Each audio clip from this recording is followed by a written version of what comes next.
need some inspiration today. Welcome back to Journey Back to Self. In this episode, I reflect on what having space in my day means to me, how rest, inaction, and the state of being look like in practical terms. I'm also increasingly interested in how the language we use reflects our inherited beliefs and values. It makes me wonder what life would look like if, rather than organizing it with the sole purpose of producing results, it were organized around the creative process and following our own spark.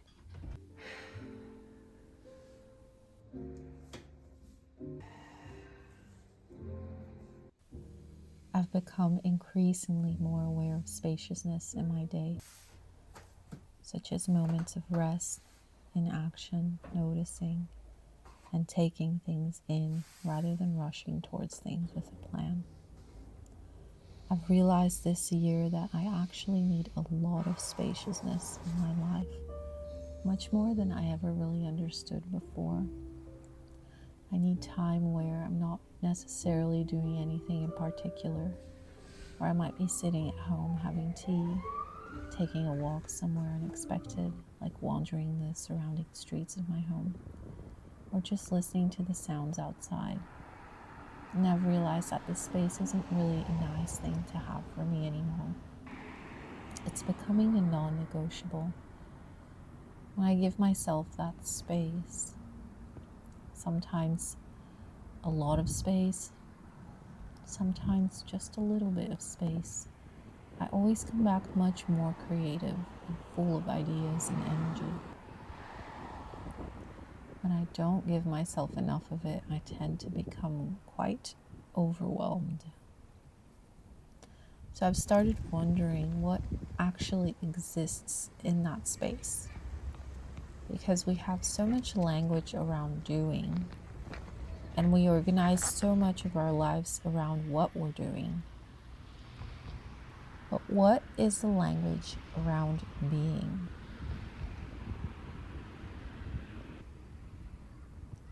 And the funny thing is, I realized I've already been using a lot of these words, like stillness, wandering, noticing, breathing. Those words are still actions. Because language almost forces us to describe our existence through action. If somebody asks me what I'm doing and I say I'm sitting, technically sitting is still a verb.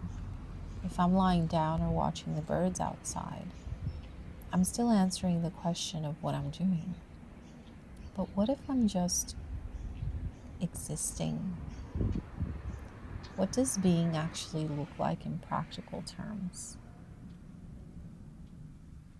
And that question, it started taking me somewhere else, because I've also been thinking a lot about what it means to receive. And being and receiving are somehow connected. We say things like, be open to receive. But what does that actually mean? Because if I'm in a state of reception, does that mean I'm just waiting for other people to do things for me? What does receiving actually look like when you're an adult? And I think perhaps one way of understanding it could be that I'm positioning myself to receive. Because receiving doesn't necessarily mean there's no action involved. Sometimes there are certain actions that I need to take in order to put myself in a position where I can receive. I might need to leave my house and go somewhere, or I might need to say yes to an invitation. There comes a point where receiving needs to allow for inaction, where the rest of the experience comes to me. And I think that's an interesting distinction. Because if you think about it as a child, if you're in a family with a parent or guardian caring for you, You're already positioned within a system where you're the one being cared for.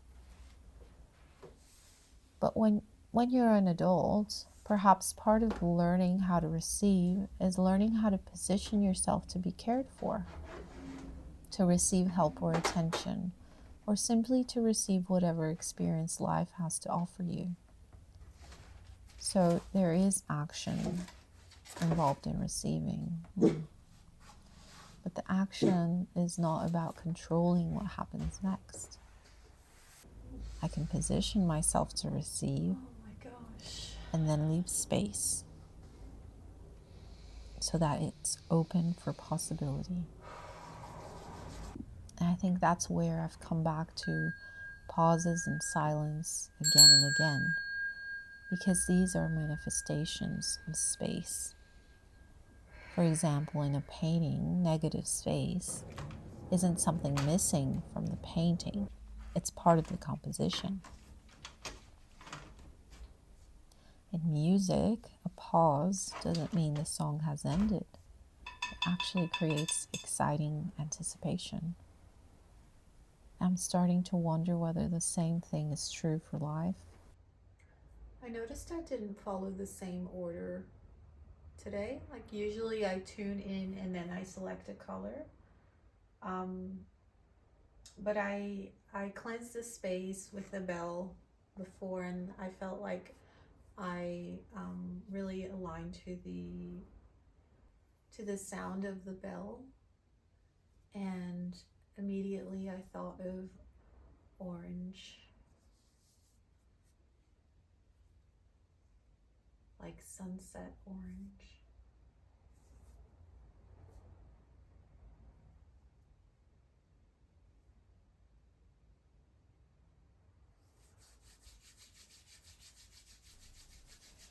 The spaces in my day where I'm not doing anything in particular are no longer empty spaces between the important parts of my life.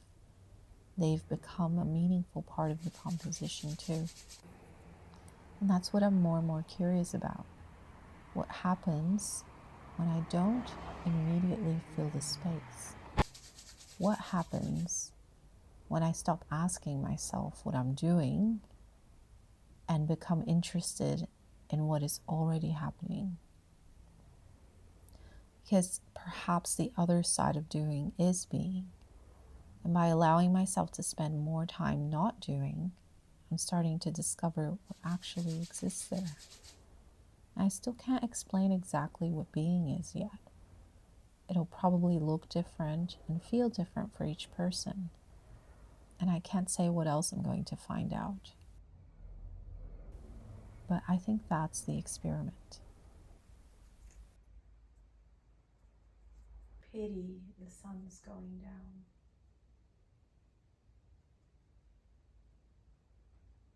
But the light is beautiful.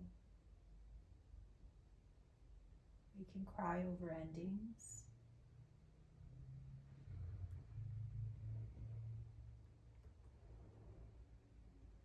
or we can be mesmerized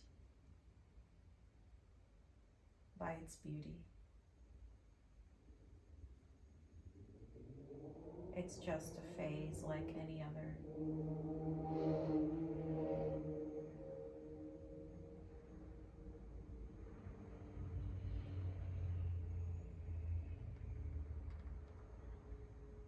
Revel at any point in time in nature, and you will never be alone.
are a lot of illusions.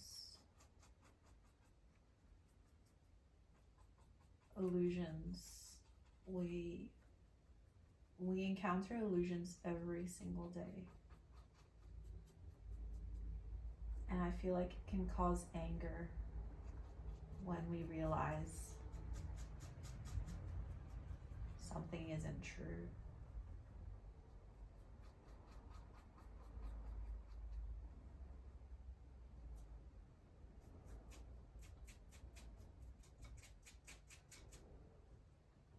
But we all have an internal compass we can rely on.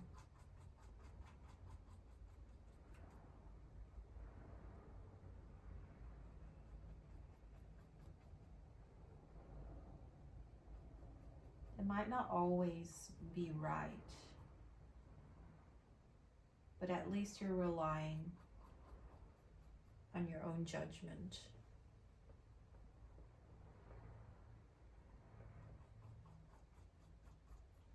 I feel the more we do that, the more confident we become and the more skilled at discerning.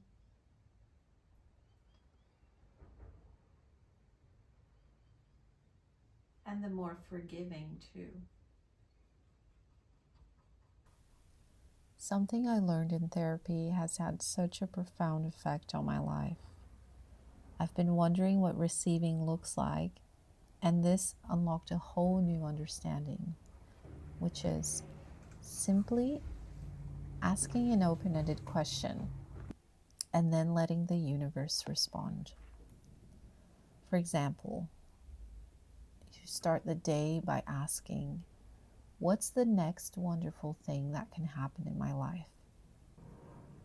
And this is one of the most impressive things I've ever come across, because the effects on my life have honestly felt miraculous. An open-ended question leaves room for the universe to bring us things that might be far better than anything we could have wished for ourselves. Once I started asking this question, life started surprising me with very unexpected results. Even when they seemed small, it held immense significance for me and touched my heart deeply.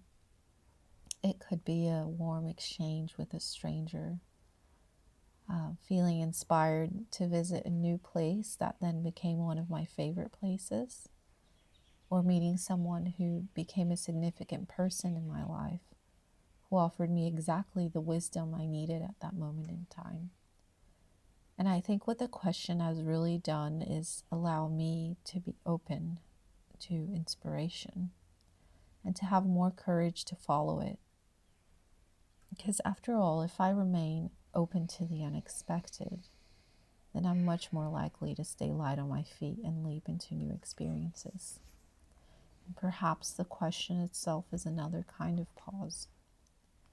I'm asking, but I'm not providing the answer. I'm leaving some space for life to answer for me.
Having an urge to just push the brush against the canvas like a stamp seal, like a stamp. Doesn't fit. I have to lift it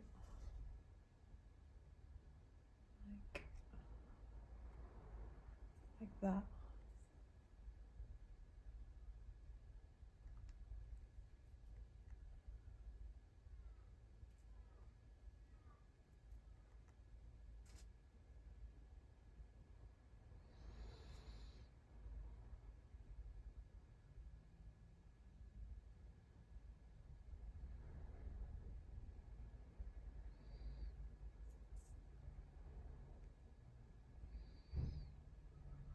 Very palpable today, very sensorial. Sensorial, is that a word?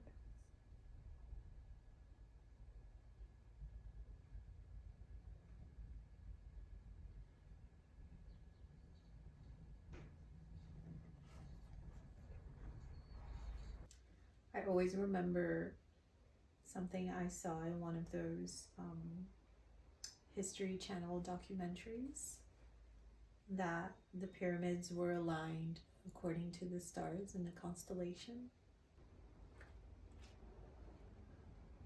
Rather than asking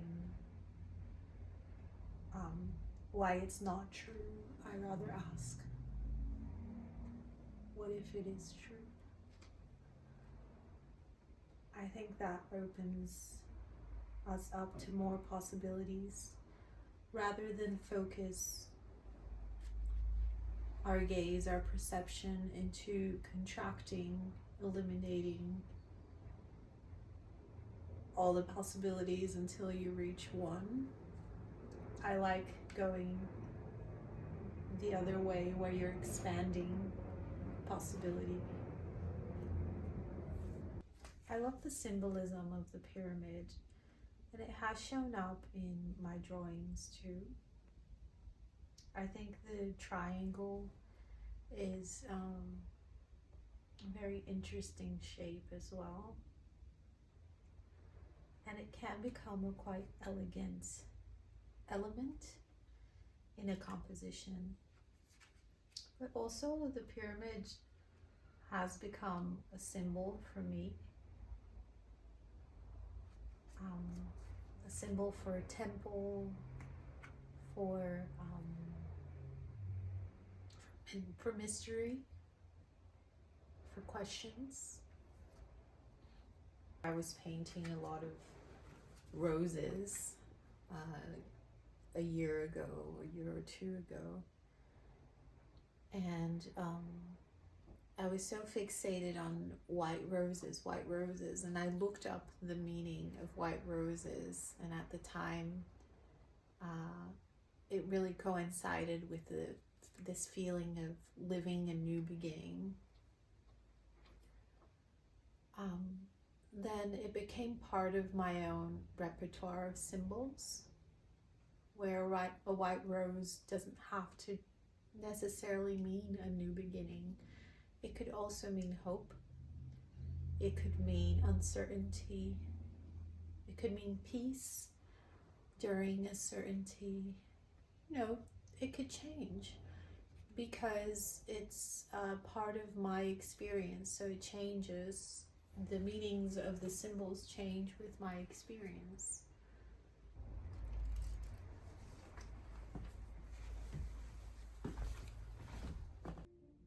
Okay, I'm aware I didn't paint much this time around, and this piece is not anywhere near finished, but that's okay. I'm doing less anyway. And perhaps rather than scheduling some rest in my calendar, I'm going to cancel some things and close all my tabs for a few hours. See you in the next episode.